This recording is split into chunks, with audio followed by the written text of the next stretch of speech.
Alright everyone, this is JB here with Murphy's Law Garage.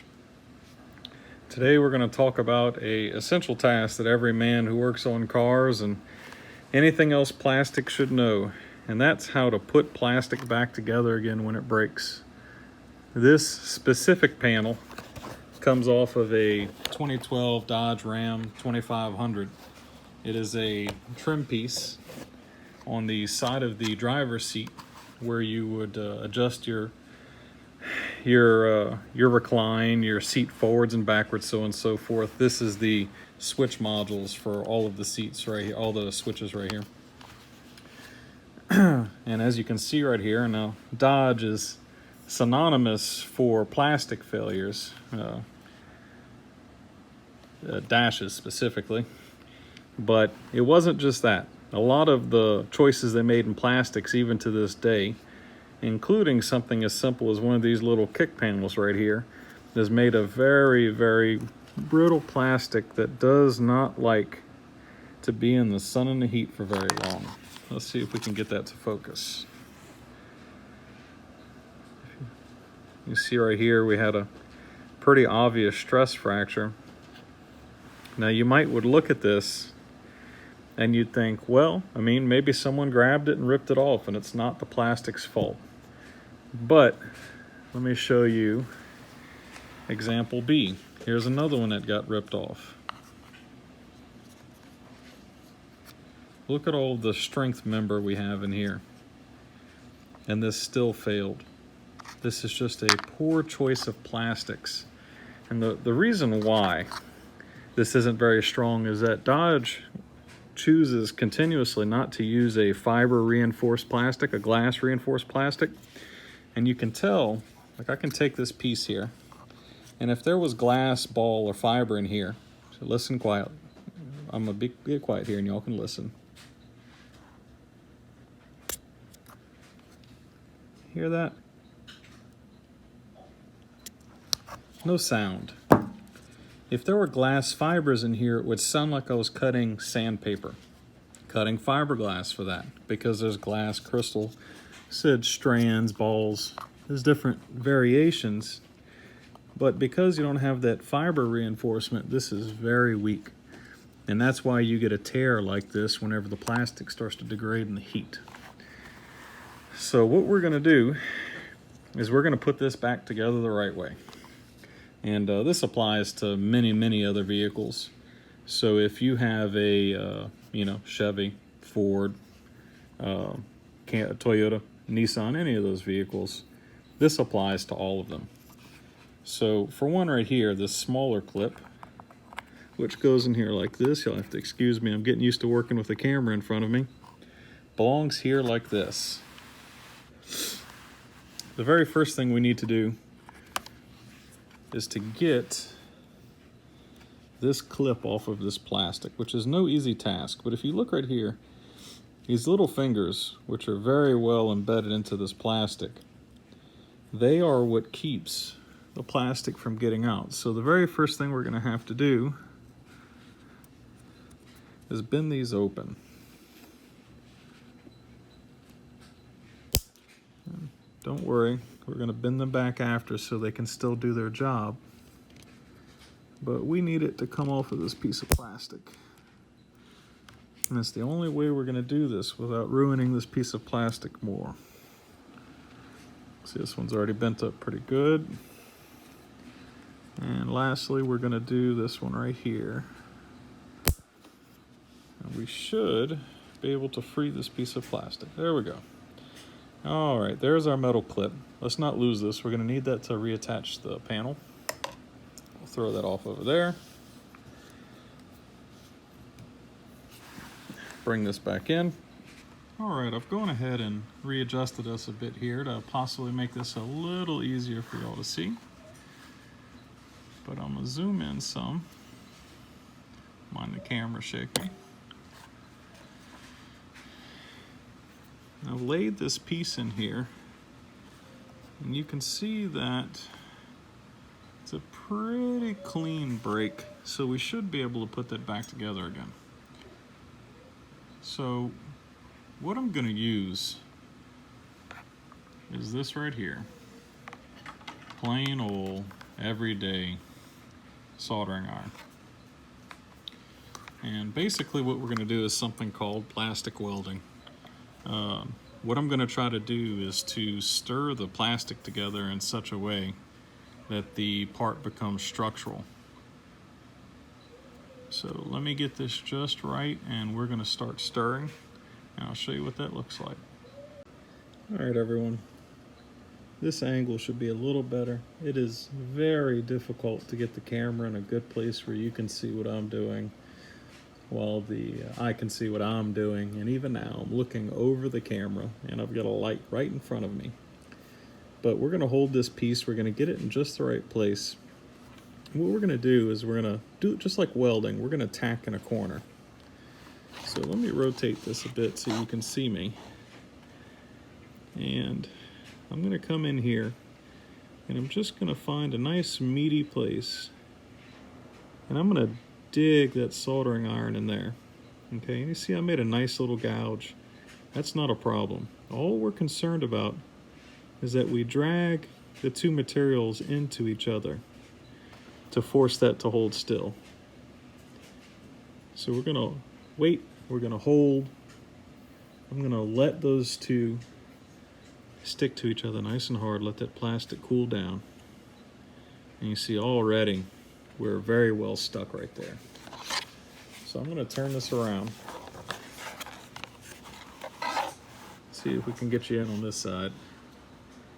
And we're going to do the same thing again. And what we want to do, I'm going to try to keep this pretty straight. Sorry about that.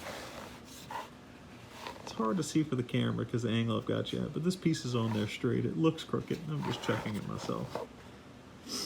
Okay. I'm going to bring you back in again.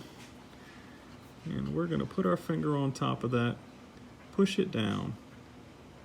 And again, I'm going to heat in the center and I'm going to drag the plastic into that seam. You want that plastic to get real hot and melty and make those two become one.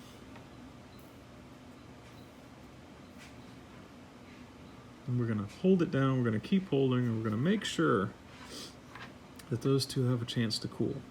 Like I said, this is just a tack.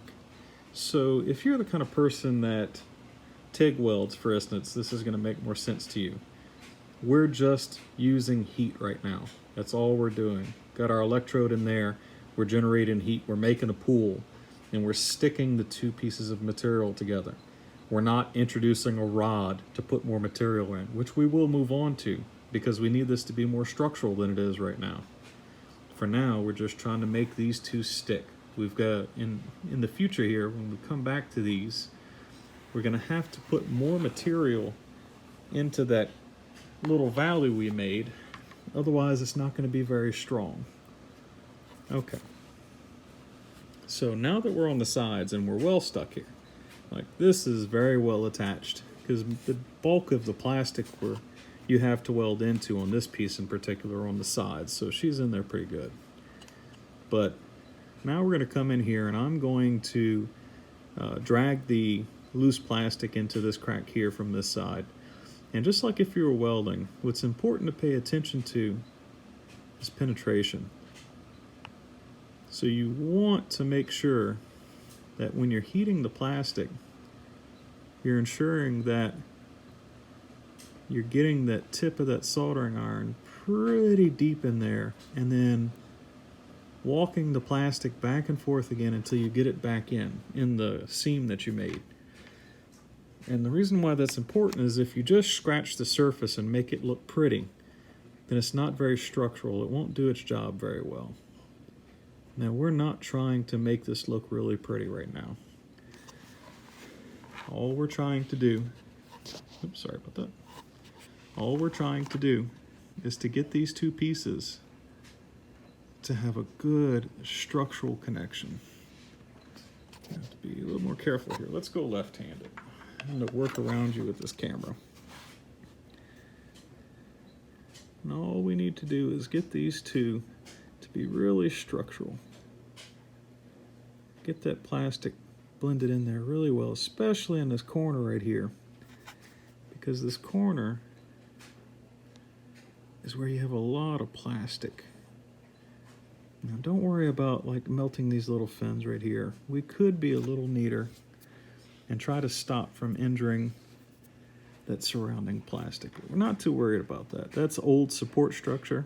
We're going to replace that. We're going to make this stronger, and I'll show you how after. But I'm actually going to drag some of that plastic for that old support structure forward into this seam right here to help me out. And you can see here that I've got it blended in there really well. Looks like milk chocolate, huh? And if I grab this here, and this is pretty cool. It's hardened. This is strong. This is as strong as it would have been from the factory, and I still have not touched the other side of it, which is still broken.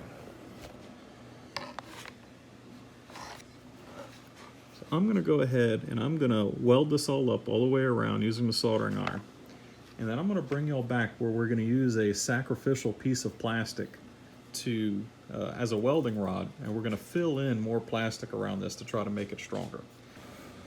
Had to put all the little kids to sleep, but we can continue off where we were. Now I've got this piece fully welded in, so what we're gonna move on to now is filler plastic. Now this might look familiar to some people. If I go off camera here a bit and grab this, this is a sacrificial piece of plastic from an iPhone case. The reason why I'm using this, A, I had a couple laying around, but B, also, this piece of plastic is ABS. The factory part here is labeled PP, which is most probably polypropylene. It's a pretty hard plastic and it's decently UV stable. But this ABS here is very, very strong, but also very flexible. And it tends to be able to be bent a lot before you have a failure, and you're not really going to see a fragile glass-like failure out of this type of plastic. So that's why we're going to use ABS, because it's going to make this repair a lot stronger. So what I'm going to do is I'm going to get in here, and I'm going to bring our sacrificial piece of plastic in pretty close. I'm going to apply some heat to it, and I'm going to start getting some to wick off of here for us. And we're just going to try to burn some down in here. At the same time as we're knocking a hunk of plastic off, we want to warm the polypropylene until it takes the ABS. And these two plastics will mix, and your mileage will vary with this. It's something glass fiber reinforced would be nice to add strength here. But I honestly believe in this use case, using something glass fiber and not quite as flexible as this ABS is would probably not be wise. If we can make this tab more flexible than the factory plastic, and we stand a good chance that when it's in a high stress situation that it's just going to bend instead of snap off like the factory plastic. So again, I'm going to get this plastic nice and warm, and I'm going to force it to blend and melt into the OEM plastic. And this does not need to be pretty. If we were doing pretty work, we would try to find a piece of plastic that matched, and we'd be using a flat blade, which is much harder to work with in these tight spots, especially where we're going to be working with next. Let's go ahead and burn off another piece of plastic. And I'm just going to use the sacrificial to help shovel it into the corner. But anyways, y'all catch the drift. I'm going to get this all strengthened up and seam welded back together again, and I'm going to bring y'all back in and show y'all some more. Alright, welcome back, ladies and gentlemen. Alright, I've got a lot of this ABS pumped into here, and I've got it stirred in. ABS isn't playing too nice with this factory plastic, but it's okay. It sticks when you get enough heat in there. You can see we've got a lot of these tails, which is really just a testament just to how well ABS deals with heat. It likes to turn into these fiber strands rather than just burning off. It's a very, very malleable stuff, and it's great for a repair like this. Let's flip it around. Show you this side. You see I've got it stirred in here really well, and it may not look pretty, but that doesn't matter. You know, if we were doing something really pretty, you could get it to this state and you could get a Dremel in here and you could really work this down. Now, I'm gonna clean this up a little bit with a pocket knife and a razor blade, but it doesn't need to be because no one's gonna see this. And the majority of your plastic panel repairs like this, it's gonna be on clip tabs where no one's actually gonna see it. So you don't have to be too concerned about that. What I wanna show you is just how strong this repair is. Oh, look like we didn't get some mixing right there. Let's get back in and get some heat right there.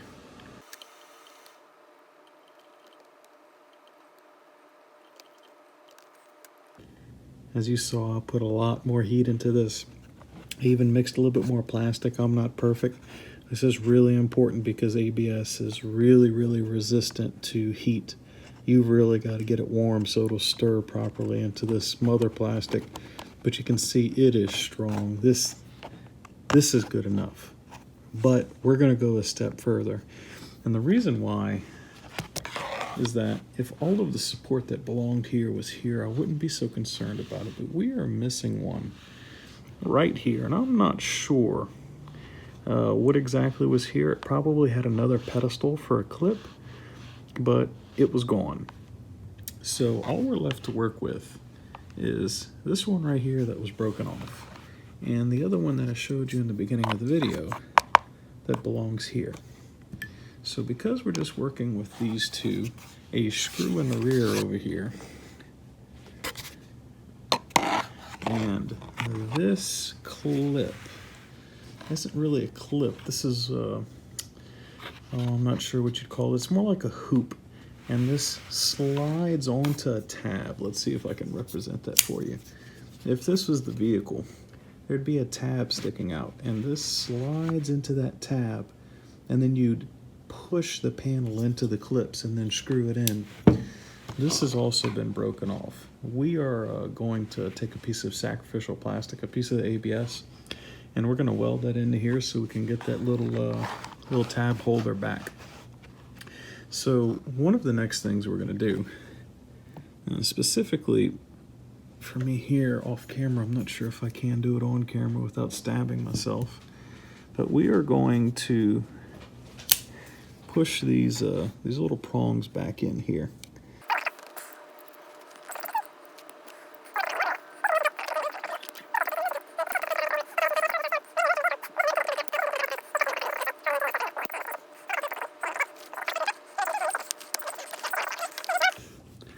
All right, it's back on there. Now, for sanity check's sake, for both this one and the other one, we are going to come back and hot glue this. Now, hot glue is nothing. People tend to shy away from it like it's a bod repair, but it's fine when you're working with plastics because hot glue is nothing more than plastic, okay? So if you get just the right hot glue, and especially it's nice and flexible, and in this case, it's perfect for us because we can use it to build flexible support for a flexible repair we did to a fragile tab. We're going to get that in there, and we're going to pump a little bit in just under this metal tab right here. And what we're going to do in doing that is actually attempt to make a physical anchor from this tab to the plastic base here. And then the next thing we're going to do is we're going to attempt to stave off the repair that we're about to have to perform on the other one. And that is, let's get this back in focus. The other one, it actually broke off right here where these legs attach to the primary piece. So we're actually going to clean this out really well, and we're going to pump hot glue into these valleys. And that's to give it more support and attempt to give a more mechanical connection between these legs and this plastic, since it's proven to be very brittle, which is the whole reason why we've got this failure. Surprises me. It's a lot of anchoring here for this plastic. Alright guys, we're moved on to the other side. I'm going to try my darnest to keep this camera steady for y'all. It is very difficult. I'm so sorry about it. I will do some research for future videos where we're up close and personal like this and try to find a way to hold this camera still. So let's go ahead and force my iPhone here to focus where we need to be focused. There we go. And same principle. I've got this broken off stand for that clip tab here. And I'm going to get it right where I want it. It's a little tricky because it appears to have twisted off, and it twisted the plastic a bit. Let me look around my camera here, and we're going to apply a tack to this easy place where we can apply a tack. And I'm going to blend it really well because we're going to need some strength here to help us out with getting the rest of it fixed. Okay. Luckily, this Dodge plastic, I mean, it's just like chocolate. You touch this thing with a soldering iron and it just blends. It's like hot butter. I know you can see it on the camera. It's just hard to describe how easy that is to blend compared to something like ABS, which is very resistant to heat. And this just is not. And that is why it is so prone to failure in the vehicle. Wait for the camera to hold still a bit. Thank you, camera. And right here where we've got this stress failure, we're going to get in this corner and get some pull the plastic. You see me? Because this corner is pretty thick, and you can see, like, let's see if I can reach around right here. For instance, like right here, this is another separate panel. So you see how thick that piece of plastic is? We've got a lot to work with here. So I'm going to scrape from that side, just like if you're welding metal. I'm going to try to stay on the thick side and pull some of that extra plastic into that seam. And that's going to help get us some strength in that seam. And I'm going to dig in here and really try to get some fusion. And now I'm going to go ahead and run down the seam and do the same thing. Let's get that nice and hot. I'm going to dig in there and try to make a valley. And now I'm going to come from our thick side again and start pushing into that corner.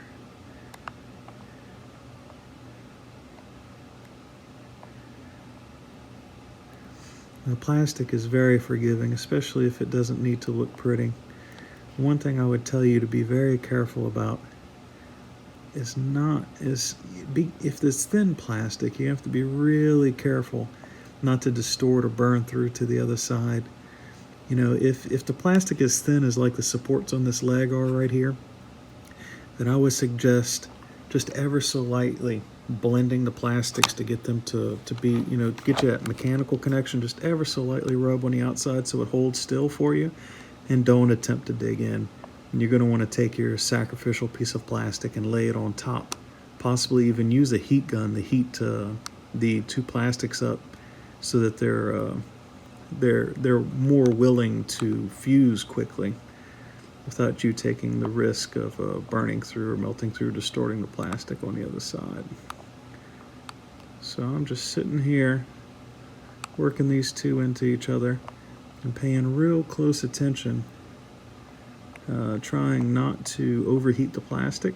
That's why you see me keep moving here. I'm paying attention to how much smoke we have, the color of the plastic. Just trying to keep the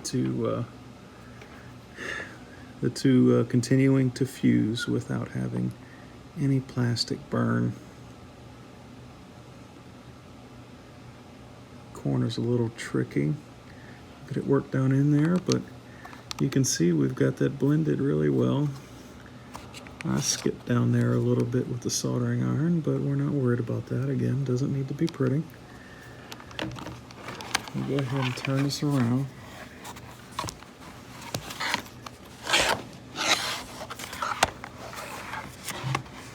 And I'm going to keep quiet here so we can speed this up. And I'm going to go ahead and stitch this together.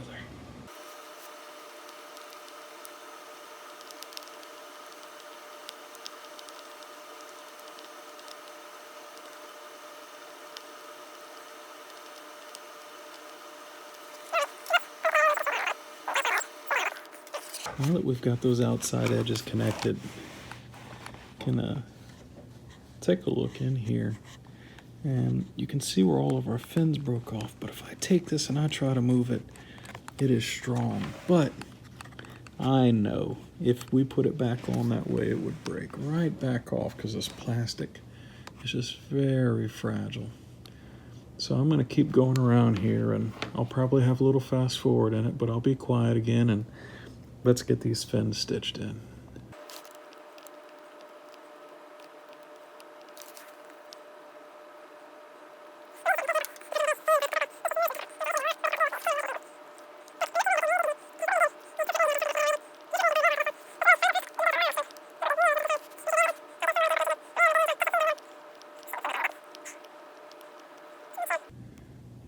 We don't leave a raw crack where we could continue a fracture.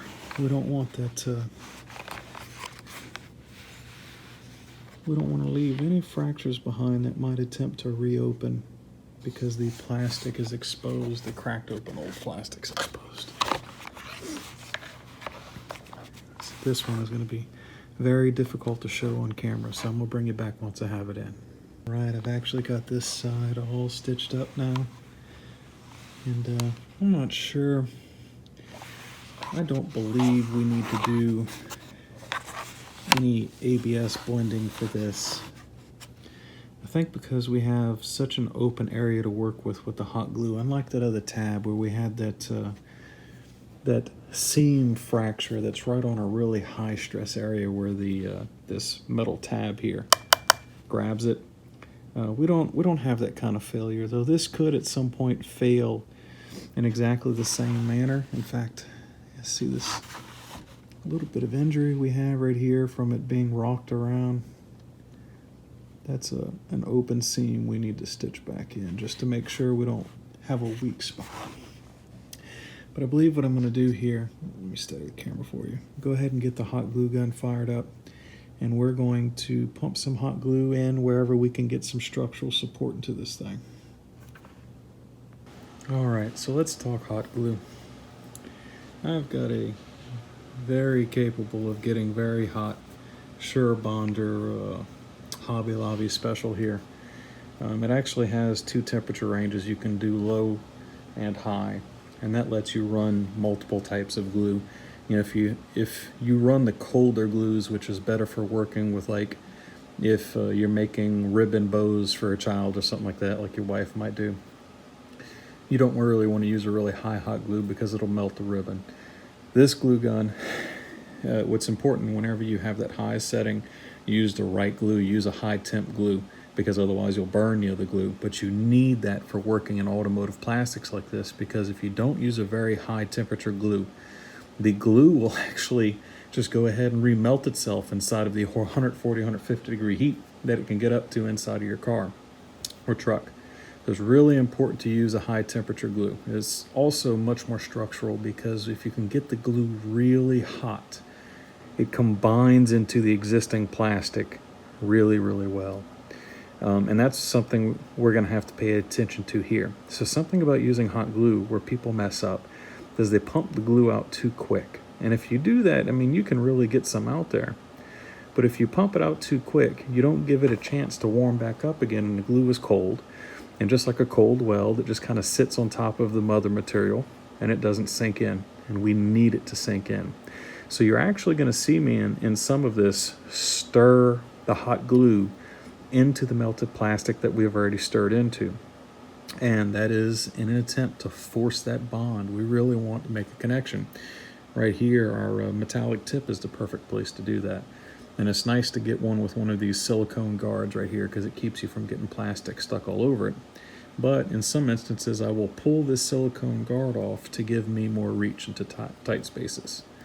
So let's check out the glue here. Now this is a very high temperature glue, but it is also nice and flexible. The durometer is such that it is much softer than the mother material, and because of that you're going to have some flexible support. So if you have a glue that's too hard, and this is why you can't use epoxy. If you use epoxy for a repair like this, all you're going to do is move the energy to something weaker than the epoxy, which is the plastic that you didn't rub the epoxy on, and the fracture failure will occur again. So you have to use a softer durometer plastic material like this hot glue to help you with that. Like I said, you could also just use the ABS stir material method like I showed you, and that would be sufficient, but I'm known for going too far. So we'll go ahead and go a little further here, and we're gonna hopefully ensure that we won't have this kind of failure again. So I'm gonna get the tip of the hot glue gun right in here, and I'm gonna let the hot glue gun get nice and warm right on top of this plastic. When I see the plastic starting to give, I'm going to start to squirt, and I'm going to keep it in here, and I'm going to keep stirring, and I'm going to add, and I'm going to stir, and add, and I'm going to stir. Now I'm going to slow down here for a second because I can feel the plastic that I'm backing up into isn't soft. We'll go ahead and start again here. It's softened up.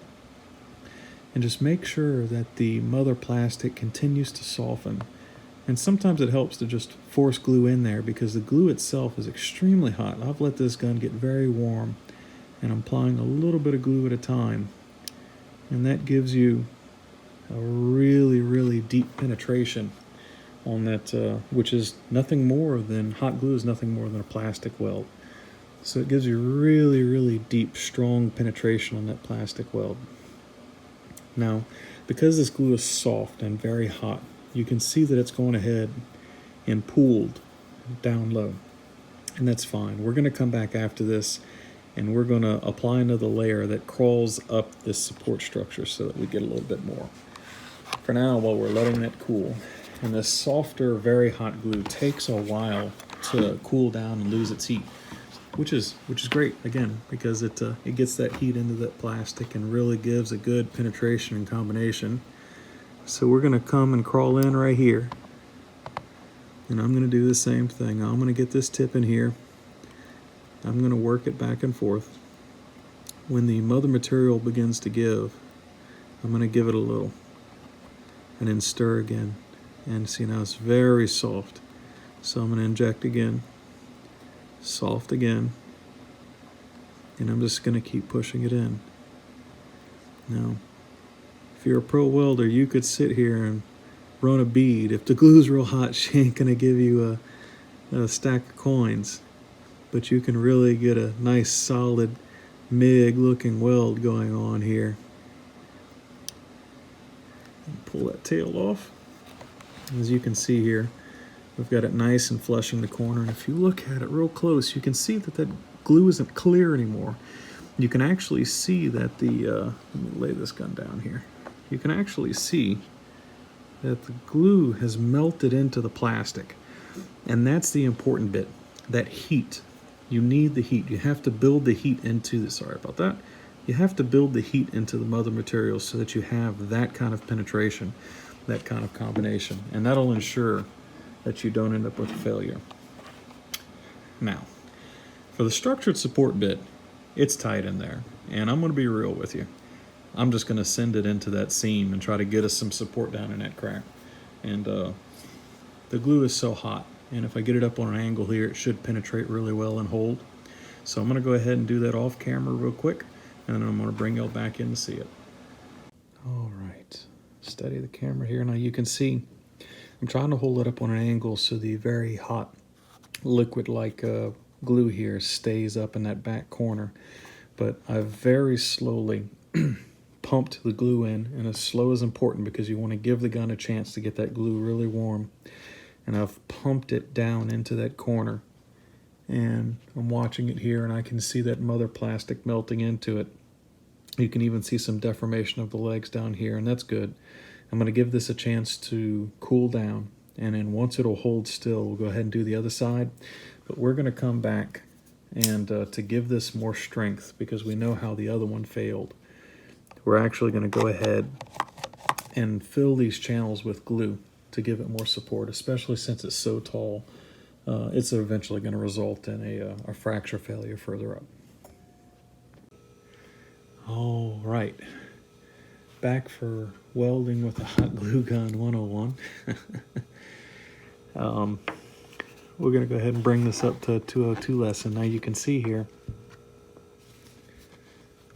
we had a problem with the temperature of the glue. This right here is actually the plastic from the glue rolled over from this seam down here and cooled down without actually contacting anything and blending into it. You don't want to see that. That is not a secured plastic weld. So what you can do to correct that is I'm going to put that tip back into that glue, and I'm going to hold it in there, and I'm going to force it to melt around the tip. And then I'm going to wait, and I can feel the mother material down there. And I'm going to wait till I feel the mother material start to slick out again. Let's steady that camera. Yikes. And once I feel the mother material start to slick out again, I'm going to pump some fresh glue in. And so we're just going to keep going at it like I was before.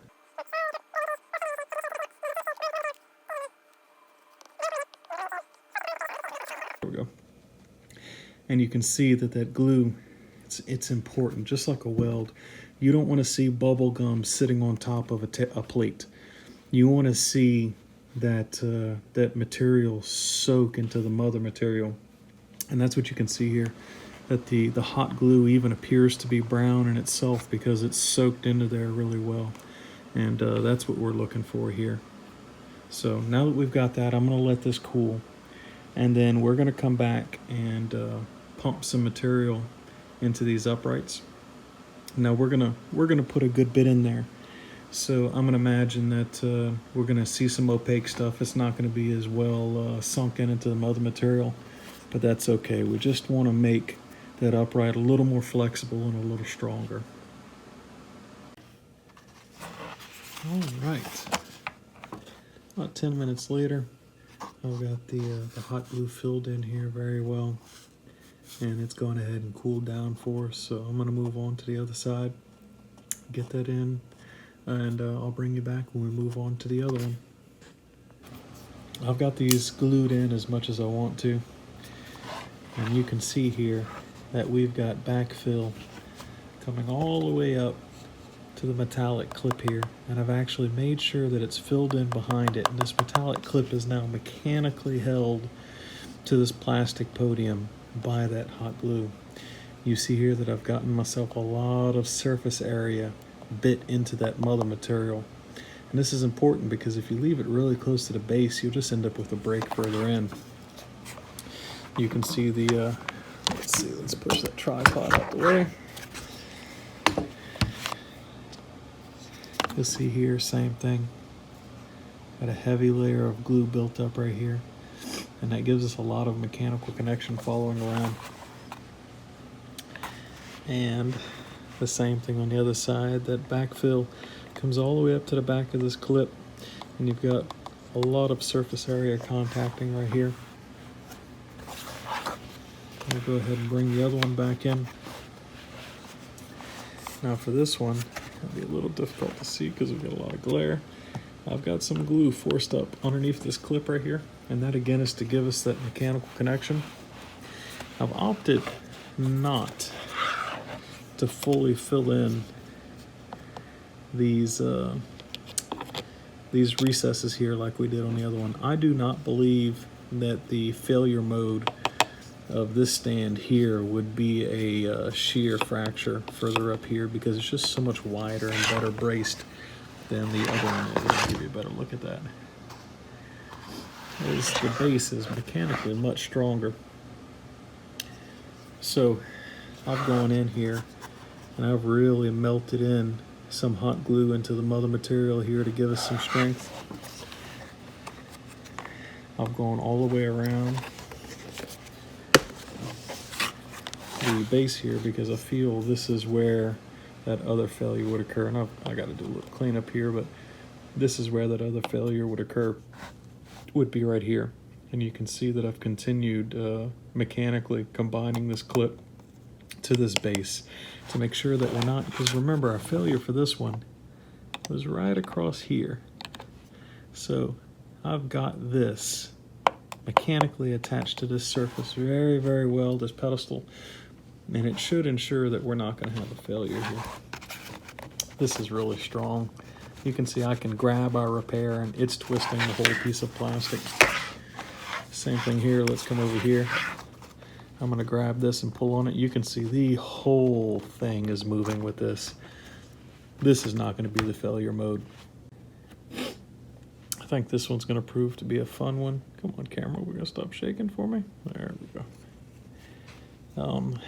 See if we got a piece of plastic big enough on this case to bridge this gap. I don't have any sandpaper or anything to make this fitting a little easier, so I'll use my pocket knife to carve this into just the right piece. And you can see here, there's actually a gap right under here. And this piece of plastic's going to sit in here, and some sort of tab, I believe, slides into this. So we're going to remake this ledge right here.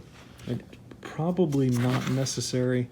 I believe that this clip is strong enough to support it, but because we have this here and we can provide more support, we'll go ahead and put this back together again.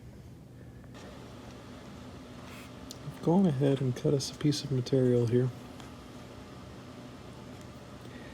Looks like it should fit in really well. Let me stand this up for you. And I'll go ahead and start blending this in. And once I've got it tacked, I'll bring it back and show it to you.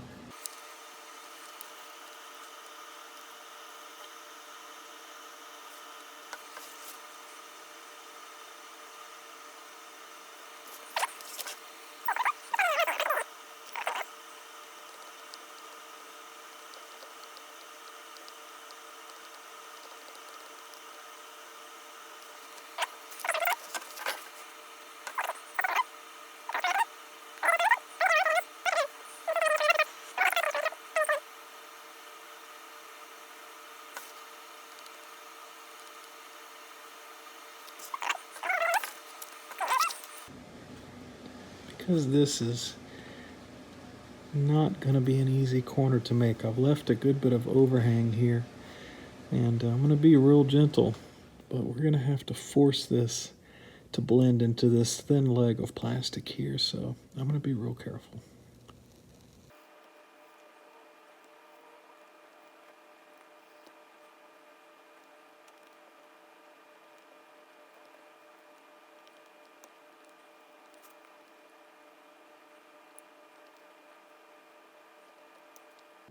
Now this is acting a little fragile, and it's because the mother material right here, I don't know why, is being much more particular than the pedestals that we worked on previously for those clips. So I've had to stir a lot harder here to try to get these two to hold on to each other. And reality is they are, and this isn't very pretty here, but we've got a lot of material stirring. I really mix these two into each other really well to try to get a good combination in an attempt to force that mother material to hold on. The mother material is super fragile. And if we can get some heat into it, I believe, and stir these corners, and like I've done here, I think this is probably going to be strong enough. Though I believe we're going to go ahead. Yeah, you see how it's actually pulling the mother plastic with it now, whereas before it wasn't. The two were moving separately and eventually failed. Some of that harder plastic here is now combined into that ABS well enough that it's holding still. But what I'm going to do is I'm going to go ahead and pull some hot glue over this, I believe. This doesn't need to be pretty or precise because literally there's, I believe, 2 fingers that hook into here that grab this. So all we really need is for this to be strong. We don't want it to fail again. All right, as you can see here, I've gone ahead and actually capped this with hot glue. Definitely pretties this up a little bit, not that that matters. I've got a decently thick layer here. It's just what I could manage to float on top, but it has bonded very well to both of these materials. And if there ends up being a clearancing issue here with some surface above this that this might slot into, I'm not too worried about that. This material is pretty soft. I can actually get in here with a pocket knife or a razor blade and shave that down. But what I wanted to show you is I'm grabbing a broken bit, right? Let's hold this still. That's not going anywhere. In fact, it'd be much more likely to persist a failure down here. But I don't see that happening. This is pretty well attached. So anyways, we're gonna get this stuck back in the truck, and if it fails, and you know it will because Murphy's Law, we will come back, take a look at it, and see if there's something better we can do. But I don't think any of our failures are going to be with our repairs. And I think because poor decisions in plastic type, we'll end up with a failure somewhere else. Now, you'll end up seeing me stick this back in the truck this belongs to, which is a 2012 Ram 2500 with a Cummins. It's my dad's truck. The turbo recently failed, and we, in 2 days, are going to be pulling manifold off, putting a 2-piece high-flow manifold, putting a really nice turbo on the truck that also has maintains the VGT. You'll come right along with me for that, and like I said, we'll stick this back in, and I'll show you the fit and finish, and that'll be fun. So y'all stick around if y'all want to watch a 2012 get a really badass turbo. We'll get that set up. So thanks for coming. Thanks for watching. Please subscribe. Please hit that like button and hit the bell icon so you can get notifications for future videos. Have a nice one.